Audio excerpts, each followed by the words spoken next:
an older box, a banker's box, and it just had a bunch of stuff. I think it was labeled Apocalypse Now or Ellie's Apocalypse Now or something like that, which was sort of a clue that it was something that she had done or she had put together, and I was just on a shelf in storage, and I looked at them and they were sort of dated 1976 and I think 1977, and I was like, wait a minute. When Yeah. Shana came back, I said, listen to these when you get a chance, and she went away for like half an hour, and she came back and said, you should listen to this. And it's Francis saying, Martin Sheen is not dead until I say he's dead, talking about the whole incidence of his heart attack. And then we just started listening to more and more. George and I came on kind of like, because they were thinking, oh, we'll finish this in a couple of weeks. Oh. And it was like, I don't know about that.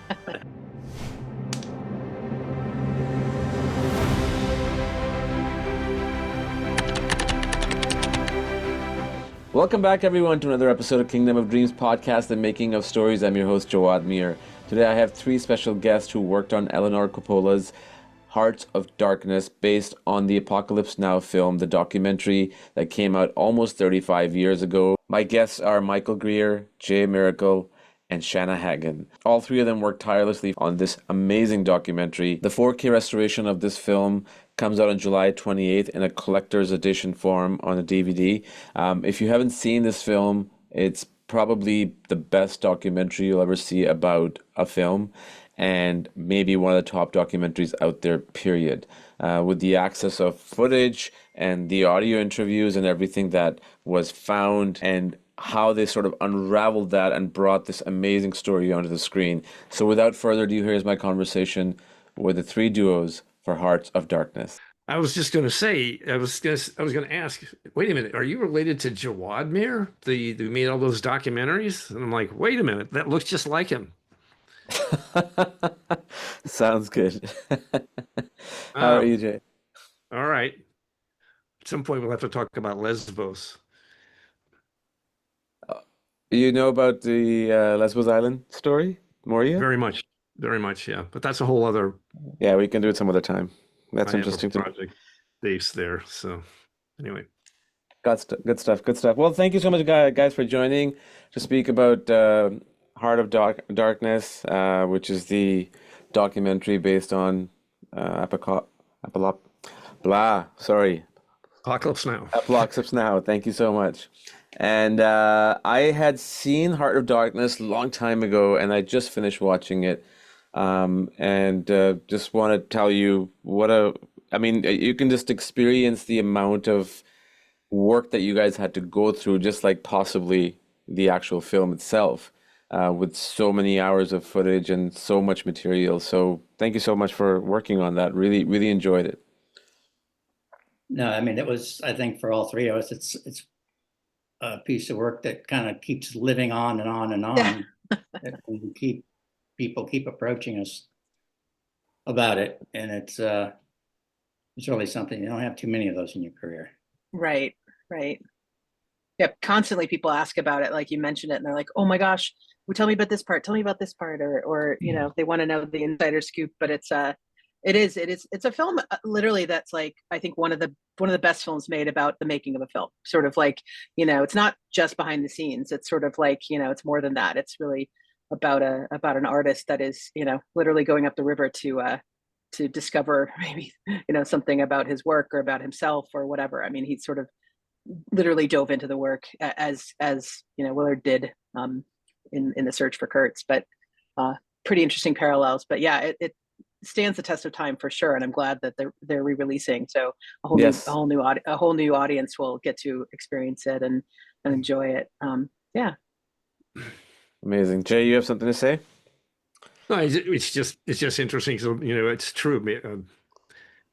All film. I mean, I was just at the Cannes Film Festival, and I was astounded at how many people that were, because I work with all these students. I mentored these kids at the pavilion and all that for IndieWire, and all of them knew the movie, and all of them, it's like, it's an educational piece, just like Shana said. It's amazing. No matter what the budget is, you all go through a lot of the same problems, the same kind of situations. So and it's amazing how it resonates with so many film students every year, every generation. So it's very powerful that way. It is, and I think it's beyond to me. I mean, even though I'm in the film world, but for the after first 5 minutes, I didn't even realize it was about a director. It was just about this guy who's trying to finish a project and trying to stay sane while doing so. And it just takes you completely out of it because there's just so much authenticity to the making of, and obviously credit goes to his wife, his late wife, Eleanor, for documenting all that stuff. And it just speaks volume more than just the making of, to me at least. I mean, I think what sets it apart is those audio tapes that Eleanor recorded of him over dinner. I mean, that gives you like an avenue into his mind in a way that I don't think anything else could have. And we didn't even know those existed initially. We had the footage that Eleanor shot. She had done very few interviews, and we knew that we were going to re-interview everybody. And we had sent Shana, who was our assistant editor, up to Napa to root around in his barn up there to see if she could find any other material. And Shana, tell the story. You came back with a box of audio cassettes. Well, I think they were in storage. I think the Coppolas had kind of done a great job of sort of archiving a lot of their older materials, but just literally had a box from Apocalypse Now that at the time was about 10 years, 11 years before. So it's just been, not too old, but it was, an older box, a banker's box. And it just had a bunch of stuff. I think it was labeled Apocalypse Now or Ellie's Apocalypse Now or something like that, which was sort of a clue that, it was something that she had done or she had put together. And I was just on a shelf in storage, and I looked at them, and they were sort of dated 1976, and I think 1977. And I was like, wait a minute. And I asked the archivist at the time, and she just said she didn't know what they were. I think they were just literally audio cassettes. And so I brought them, I said, with your permission, certainly. And we logged them all out, brought them back to the edit room, and started to realize what they were. And we realized there was a whole treasure trove of incredible audio that, Francis was sort of, they were sort of after shoot, sort of maybe a glass of wine or two, just, that he was more relaxed and really kind of processing, the day's shoot and kind of what was going right, what was going wrong, and just kind of very candid, very, sort of wonderfully off the cuff kind of, conversations, mostly just sort of Francis kind of sort of trying to work through some of the problems with the film, not problems, but just, it's stuff you never would have gotten from him in an interview situation. Good point. Yeah. Sort of in a situation. Yeah. Like, and then when Shana came back, I said, listen to these when you get a chance, because she said, well, they had this and this, and there's this box. And she went away for like half an hour, and she came back and said, you should listen to this. And it's Francis saying, Martin Sheen is not dead until I say he's dead, talking about the whole incidence of his heart attack. And then we just started listening to more and more and more. And it was like unbelievable. Yeah. That's incredible. Jay? Yeah. Oh, no, it's funny because Francis, on all of his movies, that was his mode of operation. He always recorded everything. I did work on Apocalypse, and I certainly remember even prior to shooting and all that. God, somewhere I have this tape of him talking to Steve McQueen in his kitchen with his kids and dogs running around about playing the role of. I mean, everybody that he did to, he always carried around little miniature recordings. So he was like kind of obsessed with that in all of his projects, and so that was it was fortuitous because certainly Eleanor, that was obviously helped her in terms of creating notes as well, which is certainly very useful in our projects. So. Yeah, he loved to record things. So I also got the impression that it was like recording for himself. Like he was trying to articulate issues or problems, but also just as a historical record, but also something he could refer back to. Like, hey, just a verbal memo. It's long before smartphones, whatever, but just a way for him to record his thoughts in the moment. So if the busy man doesn't forget him 2 weeks later, like, hey, what was that thought I had? But so yeah, lucky for the edit team, certainly we had this incredible wealth of audio from that time during the production. So during the production of the feature. Right. No, that's incredible. Let's go back to the time when this all started, right? The film came out in 1991, I think, but obviously the documentation started way before, about 15, 16 years before. When did it become sort of a realization that it needs to be turned into a documentary, and how did you guys come on board? Whoever wants to take a stab at it first. Well, I was approached by a production company I'd worked for in the past, ZM Productions. That's George Saloom and Les Mayfield. And I believe it was George who had heard that this footage existed and that there was amazing stuff in there and that had never seen the light of day. And I believe he contacted Doug Claiborne, who was a producer on Apocalypse, with this proposal to do a documentary. And then he put George in touch with Eleanor and Francis.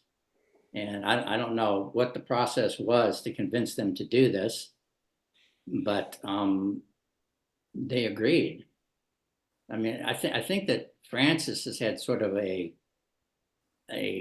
complicated relationship to our film and to just this whole part of the story of Apocalypse in general. I mean, he had just come off of Godfather 1 and 2, and I don't know, they had garnered like Academy nominations. Conversation, I was going to say. Francis won 3 or 4 Oscars himself. Yeah. And I don't know, I think part of him felt that, the craziness of the production had somehow overshadowed the film itself. And so I'm not sure that he was crazy about doing this. And you can see in his interviews, the new interviews we did with him, he didn't seem like he necessarily wanted to be doing it. He seemed a little uncomfortable. But this is just conjecture on my part, but I think he did it mostly. He agreed to do this for Eleanor because she had spent so much time on this, and she had tried to put something together with it numerous times over the years and had never really come to anything. And I think that this chance for her to have it finally see the light of day, I think it's probably what kind of to agree to do the film. Yeah.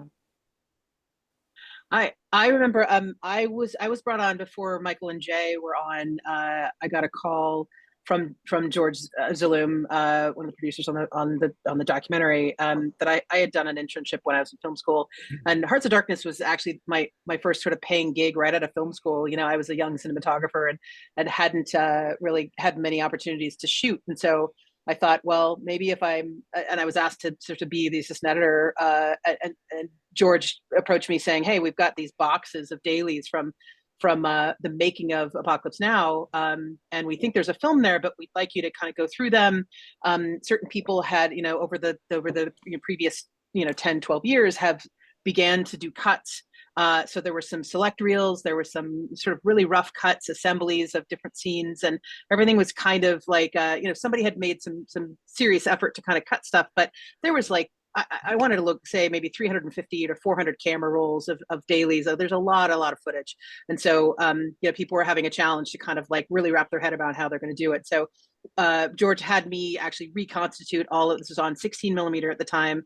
The reels were in kind of a little bit of a, I just sort of, I love organization. And as an assistant editor, I loved kind of the task of like putting everything back in order. So when Michael and Jay were hired, they were able to see the camera rolls, like, start to finish. So, so that was my job. But then also George, I remember, a few weeks in saying, he immediately, like after the first week, he said, what do you think? Is there a film here? And I said, are you kidding me? Of course, there is a treasure trove of incredible material that as a young filmmaker, as a young, cinematographer, also as a fan of Apocalypse Now, I love Vittorio Storaro's work in the film. I'm a big Coppola fan. It's like ticks all the boxes for me. I said, absolutely, you have a film here. Yeah. And certainly Michael and Jay, came on, and then we just kind of started from there. But it was a little bit of a mess, but also a real challenge, and also a nice thing to kind of see again what we had. So there's a lot of stuff that again people haven't seen in years and years, and maybe nobody's ever seen it. Like because there was so much footage. It was just fun to be able to like literally watch it. How long did it take you guys to watch all the footage? I remember, Mike, you were doing it for weeks, weren't you? I mean, like watching all the footage. Many weeks. Many weeks. I started first, and I began working on what we had. All we had was what Eleanor had shot initially. And it took months to get all the new interviews with people, just the logistics of getting these people to sit down. It was taking forever. And we were about, I don't know, 2 or 3 months into it, I think, when these started coming in. And by now, I think our original schedule was probably less than 6 months or something. And I ended up being on it for an entire year, but like 3 months in, it's like, we're going to get slammed here time wise. So let's get another editor. And I was working with director Fax Barr, and we decided to bring in another editor and another like director to work with him. And we interviewed a number of people.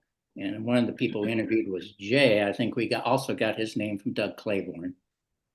And we were looking at people's reels, and I saw Jay's reel, and I was just like, this is the guy.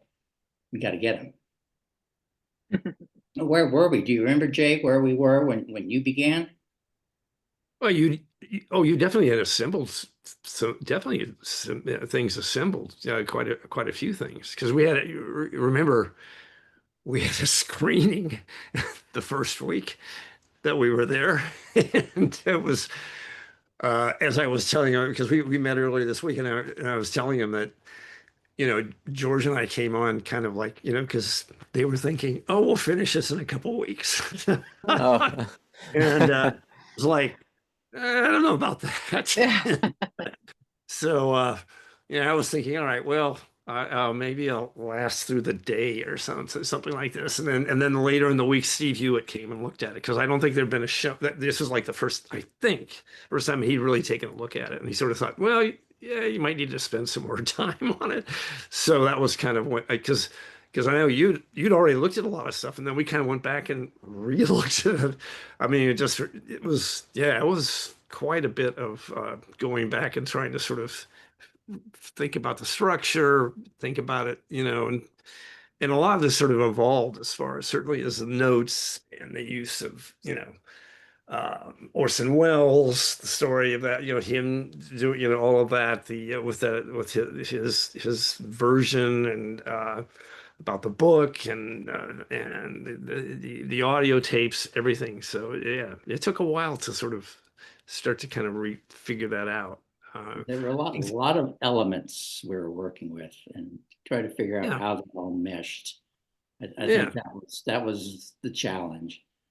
And then the sheer, level of the production, just the art direction, the cinematography, everything is just kind of overwhelming, because it's such a huge production, and then it's like, okay, that's really impressive, but what's going to elevate it beyond just kind of like, behind the scenes thing? It's got to be really, and that's, why it, I think we really got a chance to think about it. And because it's overwhelming. There's so much in the sheer production, and all the value of that, not even behind the scenes, but also just from the film itself. And we didn't get in half the stuff that was going on in the movie. So it's funny in a lot of ways. I think it paralleled a lot of, at least from my experience, a lot of the things that went on with with Apocalypse Now, the actual making of the film. And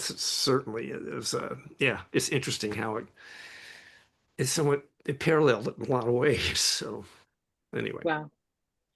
There's also something, so you're talking about elements too. I mean, there were a lot of scenes that never made, there's so many scenes that were omitted from the feature, French plantation for one, Playboy bunny sequence for another, several other sequences that didn't make the cut, didn't make Francis's cut. I think they may have, a couple of them may have been included in Redux, but in the original at the time, that was not even a thing. But just finding those elements, finding the dailies, finding, this was again before we're talking about everything's cut on film. There was nothing really digitized, so I would actually physically go and watch getting a 35 millimeter cam and just watching dailies, Apocalypse Now dailies, which is so super fun. But finding those, what is useful, to Jay's point, what is useful, it is just regular behind the scenes, but finding all these pieces together, I give these guys, that was my job, is to kind of give them as many pieces as possible, and then they just took it and ran with it. I mean, the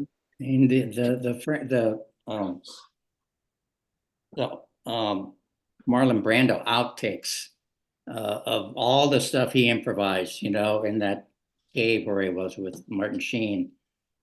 That was amazing watching that stuff. It was, and a lot of it is just well, obviously he's trying to make up stuff and it's not particularly good, but then there were these moments, and we have stuff that were fabulous that weren't in the feature film in there. Hopper as well. I mean, there's yeah, and I love the stuff of Francis working with Dennis Hopper. Mm-hmm. I love that scene, by the way. Yeah. Dialectics, man. It's dialectics. Yeah. So, good stuff. You guys talked about, obviously you probably edited on Moviola in terms of the actual post-production, and going through so much footage, even then digital it can take a lot of time, obviously, right? But going through film and you guys said that it was almost like a parallel. Where was the point when you guys realized that it wasn't cutting out to be the way we thought it would? Kind of like how Francis had this vision and it wasn't flowing as he wanted it to. There was all these discrepancies. So in the post-production of this doc, where did you guys feel that this is not going anywhere other than just some behind-the-scenes footages and there's no arc to the story? And how did you guys sort of deal with that?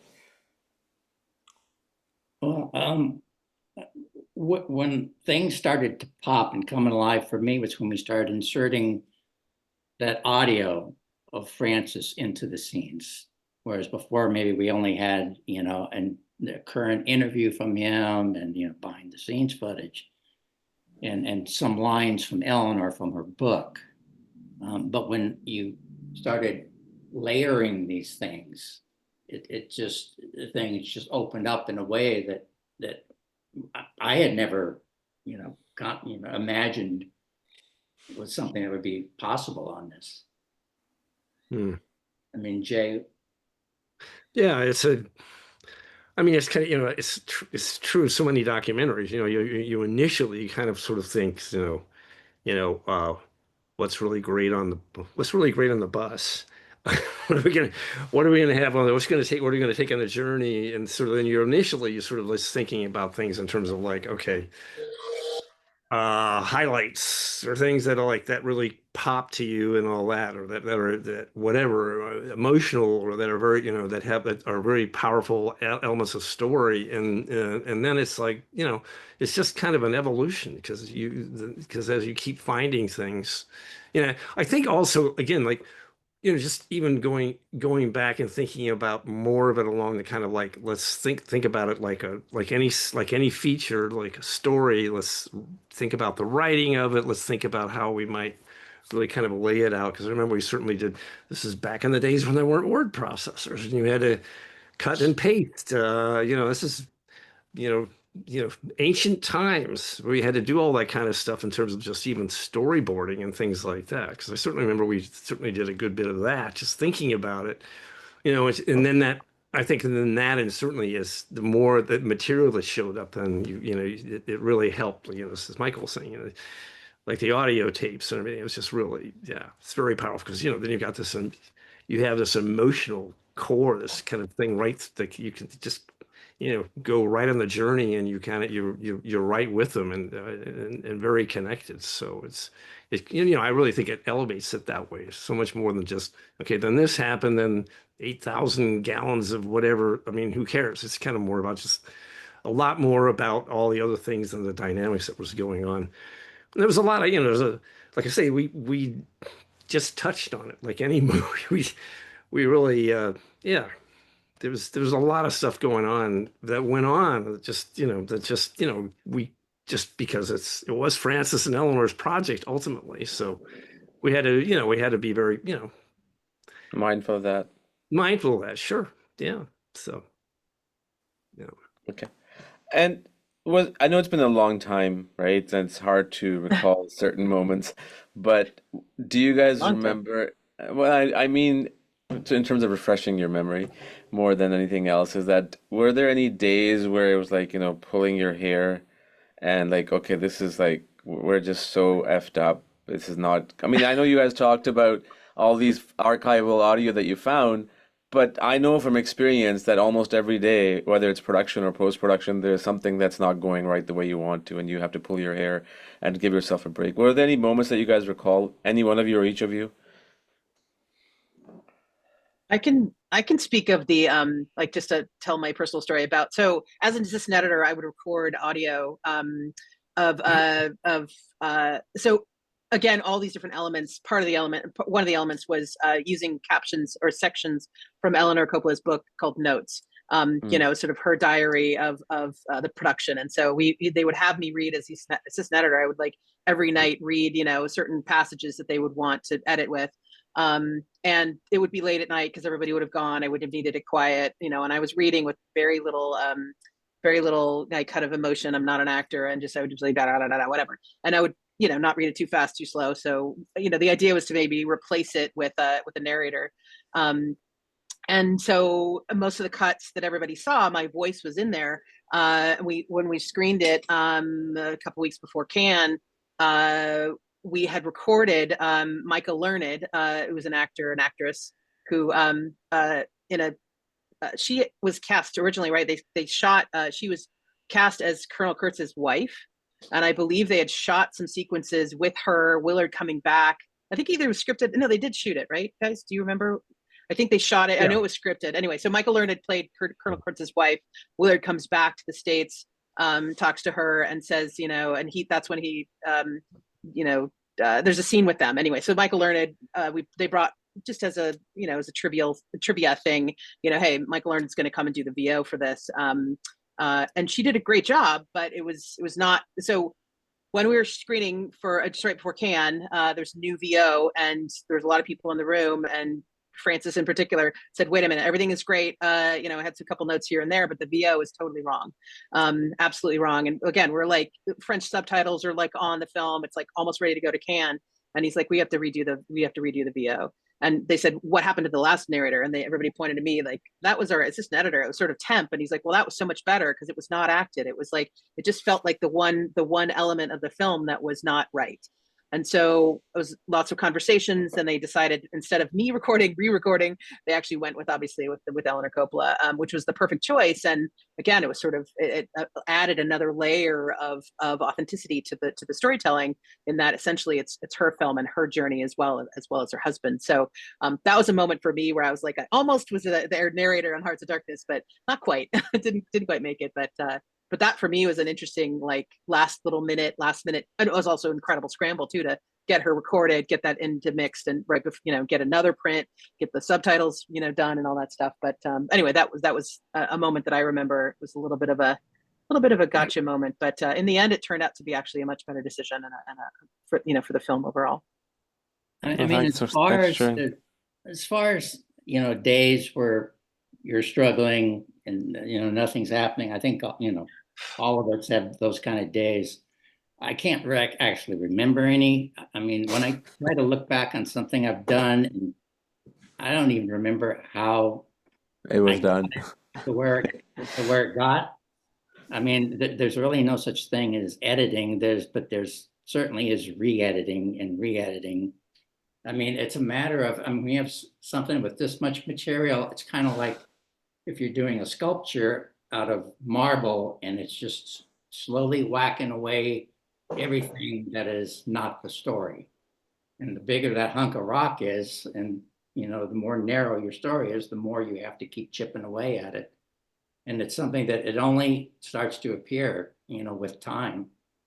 And it's often not something that you initially envisioned, because what you're working with is fluid, and you start to see, as you go through miles and miles of stuff, you see things, you see connections between things that you didn't even know existed, different ways that you can structure it, and how this can lead more elegantly into this, which then that would have more impact. And it's just this process that, you keep doing it until eventually you run out of time or money, and or things click, or things, yeah, happen.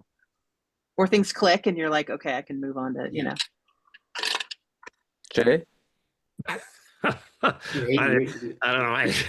Yeah, or you collapse in a heap after. No, it's, I don't know. The funny thing is that what's more fun is when you're like looking at something. Like I do definitely remember times when we would be thinking about something, and then you obviously, when you think about all those boxes sitting behind you that you've put away, you thought, well, never you look at that again. We went to back that month, whatever it was. And then suddenly you're like, oh God, if we just had a shot of something that would metaphorically work for blah, blah. And I remember a couple, like the little toy boat sinking on the beach, stuff that you don't think of when you're first, just stuff like that. To me, it's like that's magical, because most of it, a lot of it is you're just so focused.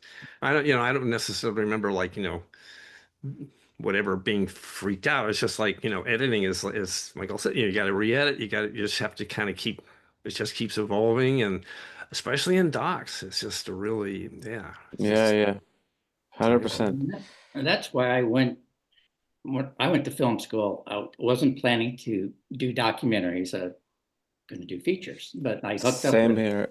I hooked up with all these, I did an internship when I was at UCLA with a documentary filmmaker, one of the David Wolper New York crew that had come out here. And I was in this building on La Cienega across from the Beverly Center called the Production Center. And there were all these documentary producers in there, and they worked for one guy. And then he said, hey, you should work with this guy. He's a good editor. And then one after another.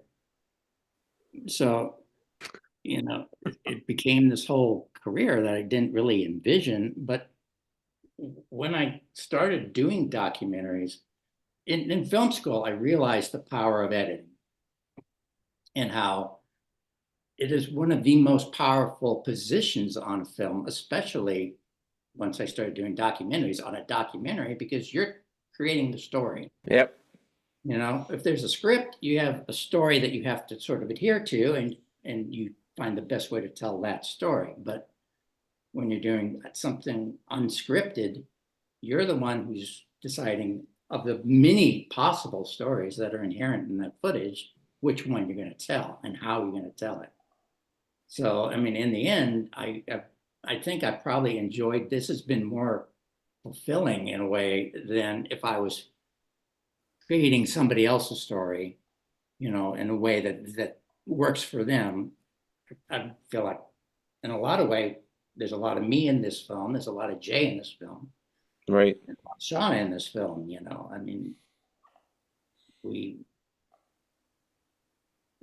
don't want to take too much credit, but no. I think, that's what I love about documentary editing is the amount of impact you have on the story in the end. 300%, absolutely true. I just recalled something, and I will send you guys a link if you're interested.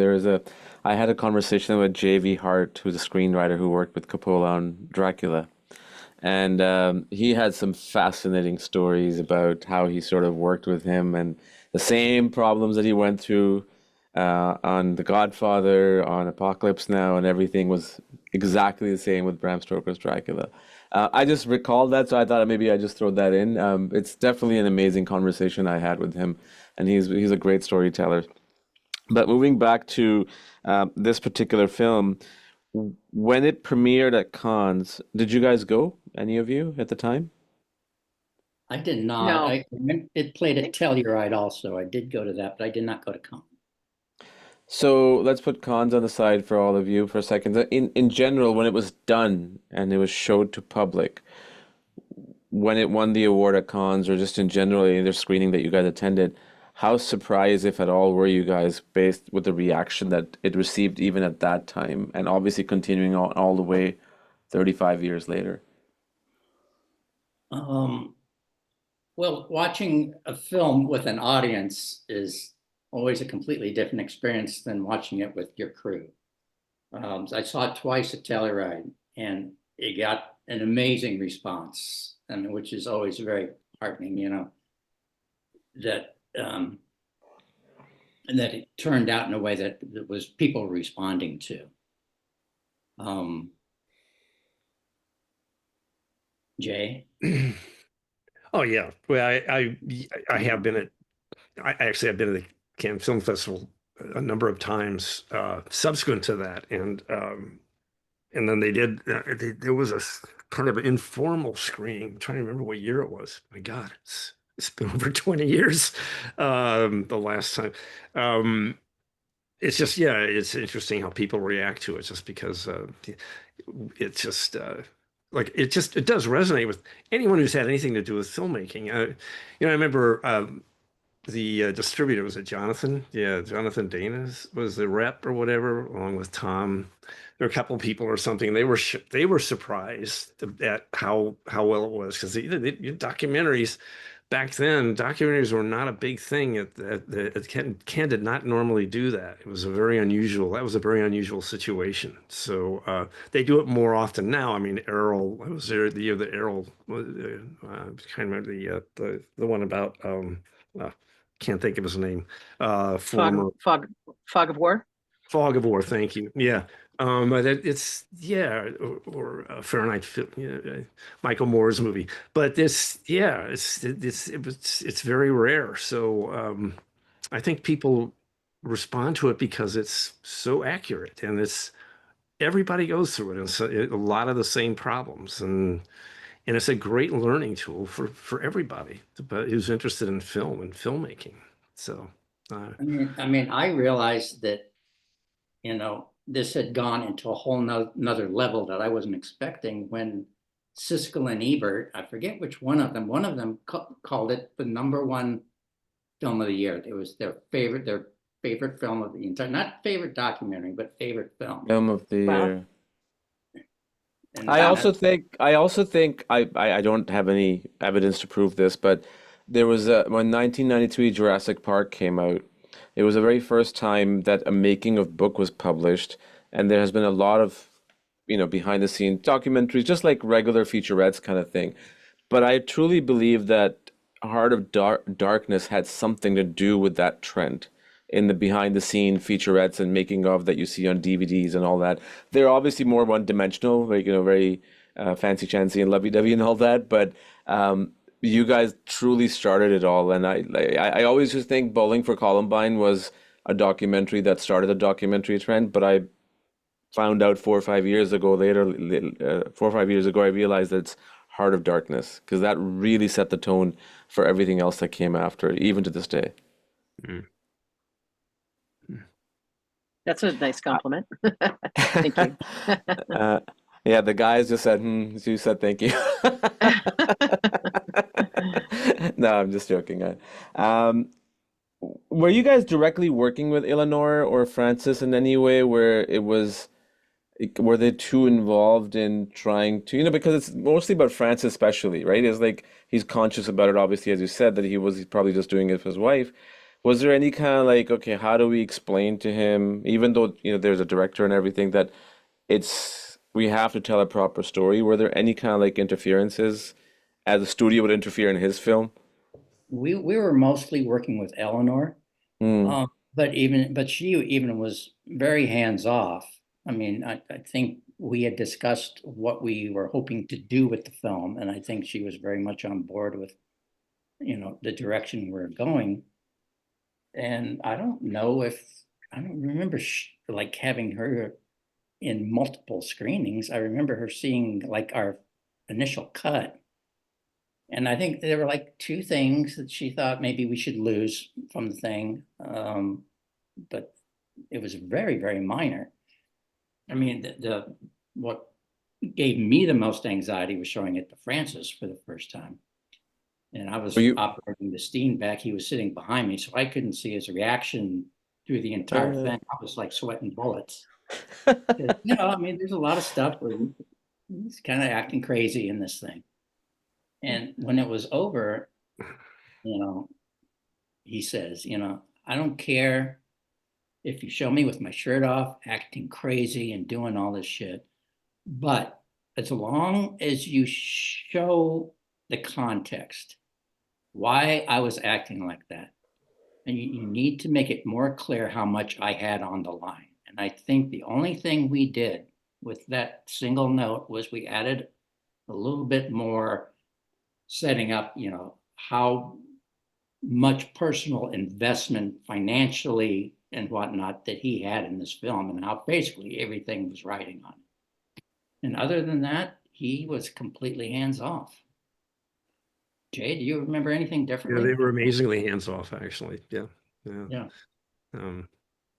Considering, I mean, I had experience working with him in the past on a few things, and he is someone who will ask everybody for their opinion, including the night janitor, the cleaning lady walking by. There's somebody, the receptionist. I mean, it's pretty amazing. So it was interesting that in a way, I think that this was pretty much hands off. But there had been a lot of heat on this, because he'd financed this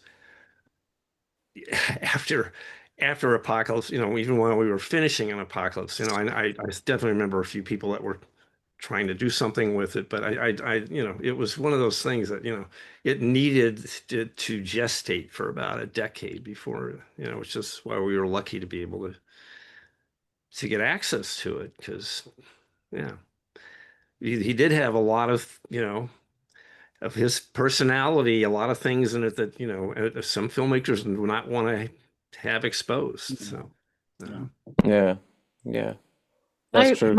My one recollection too of Ellie was, both of them certainly were very hands off, but with Ellie, I had some, just again, in trying to find elements of, Francis's 40th birthday, we were trying to find the negative that filmmaker Les Blank, documentary filmmaker Les Blank had documented Francis's 40th birthday. I think there's a little footage there, but we were just trying to find different elements. I would go up, maybe, 3 or 4 times I went up to try to find elements. And she was very, very lovely. And I think she also was really happy that somebody was actually making this film. I think it was certainly a nice for her to be able to see it come together. So I think she was, certainly hands off, but also very supportive of whatever, the filmmakers were wanting to do with it. Made us a lovely salad in her kitchen one time. She was very sweet, but she wanted to make sure that she was helping in any way she could, and we did find some elements in some closets in the house. So, which, there were again in other boxes and such, but, sure. But she was lovely. So, speaking of her, was there ever a point, because, Francis is married to her and he's put his financial investment, his mortgage, everything, and here we have his wife documenting his journey, which was supposed to be originally like a small promotional piece, but it just turned into something, gigantic. Was there ever in the editing stage a thought process, or even during when you guys were editing, there was pieces where it was her angle was more in there than it's in the final version? Was it always more about Francis and just less about her kind of giving an outsider view to the world? I mean, I don't remember if there was more. Jay, you worked on the stuff when they were back in the States, and there's the thing about her. there's a scene of her talking about how their lifestyle had kind of ballooned out into this 21-room mansion, and entertaining all these people and famous people, and it was almost too much for her. Right. Yeah. But I mean, I think that's her character. I don't think she's, it's interesting you asked that. I don't think she ever really kind of like, was, No, not her, but what I was mean, in serving a the way she was story. very deferential and very much, it's astounding. Because there's a lot of things, there were a lot of things going on, and to, that's just, it's just to her credit. I thought it's amazing how calm and she's like a Buddha, for Christ's sake, I think, in terms of how she handled being with Francis during the production. And so, yeah, I don't know. I never really got that sense. I never really got that much, like it was kind of her.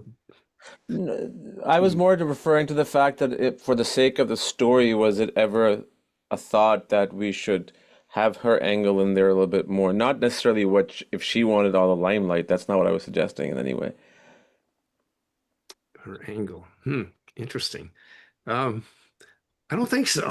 It's fine. It's fine. Yeah, I mean, It's just yeah, we were just kind of like, I mean, her angle is, this incredible connection through the audio tape and the notes and all. I mean, it's pretty prevalent in the film, sure. but she's very, yeah, she's extremely calm throughout this storm.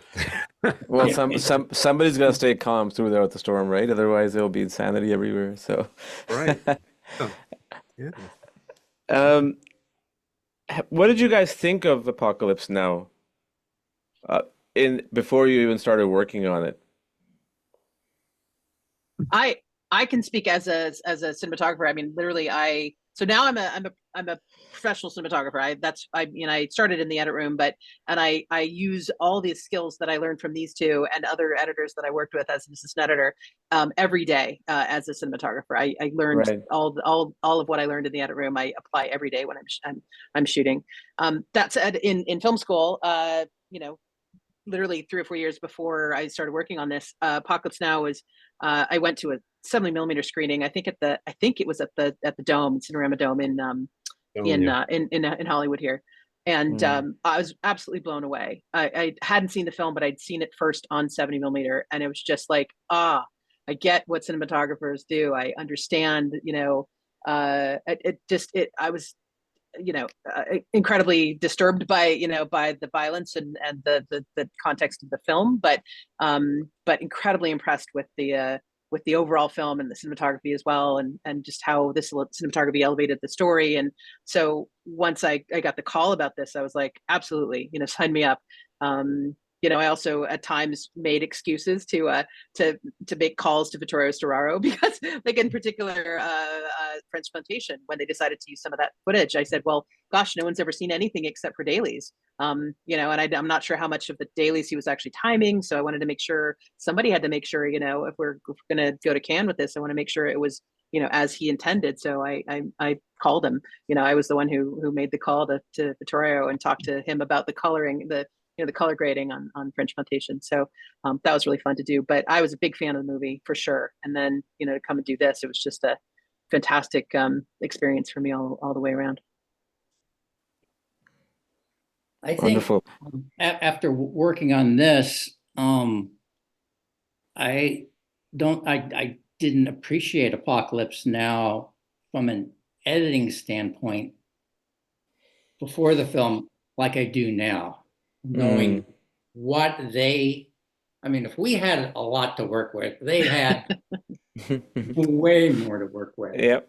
And just like the opening scene, which is, I was watching something on YouTube the other day, Francis narrating the opening scene about how it was an outtake in a bin that he asked somebody what that was, and they put it on, and it was a shot before the napalm run of just the jungle with smoke, and a helicopter would come by occasionally.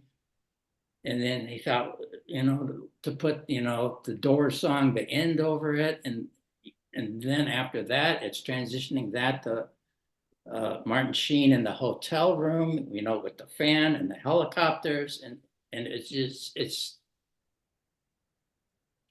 you know, amazing what I think he was saying that Walter Murch did that part, that opening scene. Richie and Mark Walter, But several it people. was just, Yeah. it was just Yeah.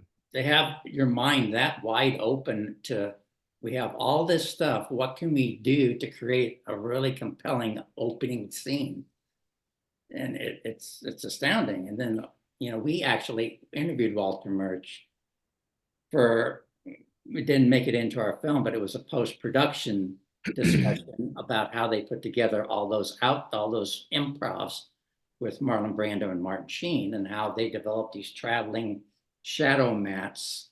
So every time they took a piece of Brando's thing to make something coherent, they wouldn't have to cut away. They could do a shadow thing over the cut, and you wouldn't realize they had done a cut. And just, you know, just the level of editing on Apocalypse is, you see it, the film the first time, you know, you think they scripted that, you know, and they shot it, and that's what they did. But it's not unlike what we did on our film. They just left themselves open to any and every possibility of ways to use this footage in a way that maybe it hadn't been intended. Right. You know, before I decided to get into film, I saw Apocalypse Now and I couldn't care less for it. I'm just being honest. But then when I started realizing, as both of you guys said, that it's the frame, the canvas, and then holding on to a shot and not cutting, like especially that shot of Robert Duvall just sitting there and then the bomb explodes in the back. Any other director would have edited that right on the blast so that it just, you know, looks more like a grand sequence. But he just kept on to that, and it's a testament to his vision and all the stuff that he has done to date. Yeah, I mean, I completely agree with you guys. I just thought I wanted to put my 2 cents in there too. Jay, were you around during post-production on Apocalypse? Yeah, a year and a half. Oh, you were? You have Yeah, any I good worked on it. stories? I think that's kind of why I got hired by. I think that's why Doug Claiborne said, well, maybe he knows something a little bit about it. Yeah. So yeah, I remember a lot of What were you, tell us what you were doing, Jay. I think it's really Yeah. interesting. mostly, well, I was coming in when there were actually so many different people working on so many different elements, including Dennis Jacob. I mean, there was just so many people that were editing. It was kind of wild. It was so the bulk of what I did was in sound. So I worked with Walter, doing almost all the Foley stuff like that. But then we were constantly recutting and yeah, it was. And I'd worked on Godfather too. I'd worked on, I kind of been around Zoetrope for quite some time because I was in the Bay Area at that time, and I was under Berkeley, and I sort of fell into that scene up there, and so I kind of been involved with Zoetrope actually for quite a while. So I remember even, it's interesting because, you were talking about the length of shots. I think a lot of that he got from The Conversation, which is when he really experimented in terms of timing. That was like his ode to very much European style filmmaking, and just especially the editing. I mean, because there's scenes in that film, because I remember that very well, because a lot of that was going on at the end of Godfather 2. They were overlapping at the time, and everybody was sleeping on the floor, and it was a crazy time. And so here's two very different films, structurally, but that really I did influence him. It's interesting you mentioned that in terms of the length of shots that the director would allow. You really see that in The Conversation, I think, which, by the way, he was won the Palme d'Or at Cannes. That was very successful for him creatively, I think, in a different level, more than just financially. So, It's a great film. so yeah, Fantastic. it's as we've talked about, it really mirrors what we went through. We went through kind of the same process in a lot of ways. And like anything, you at a certain point you just say, okay, we're stopping now.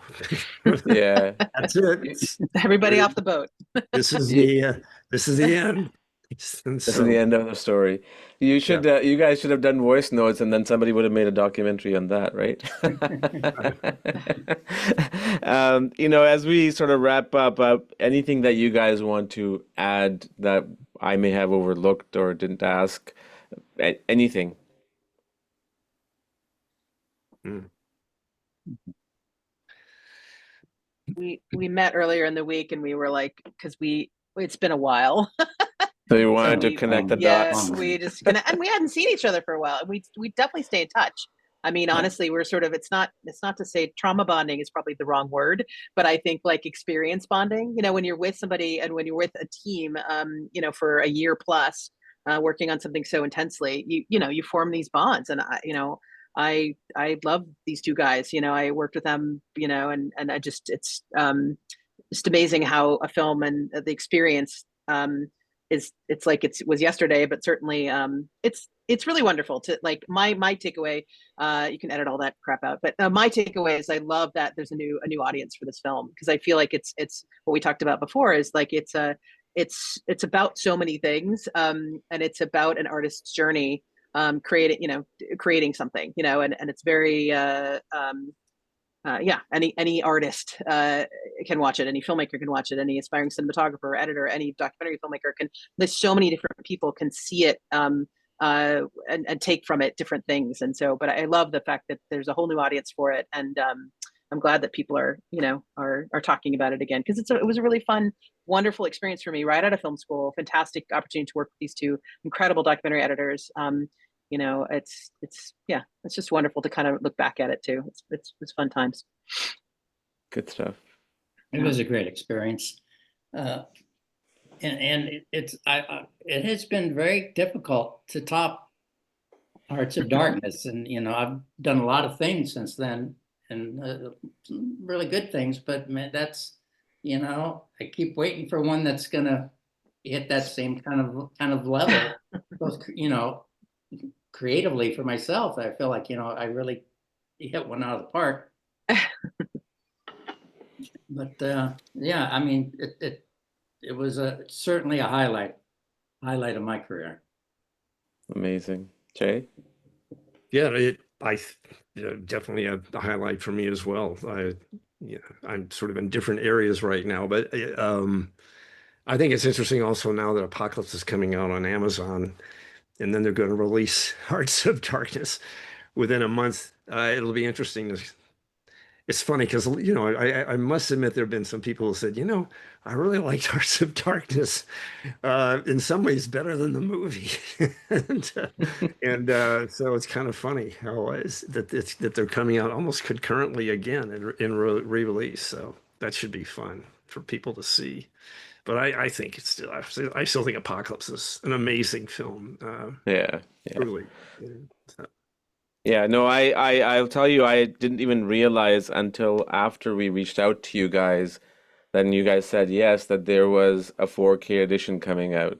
So there was no timing for us to do this. I just wanted to do it because of how an amazing of a film it is.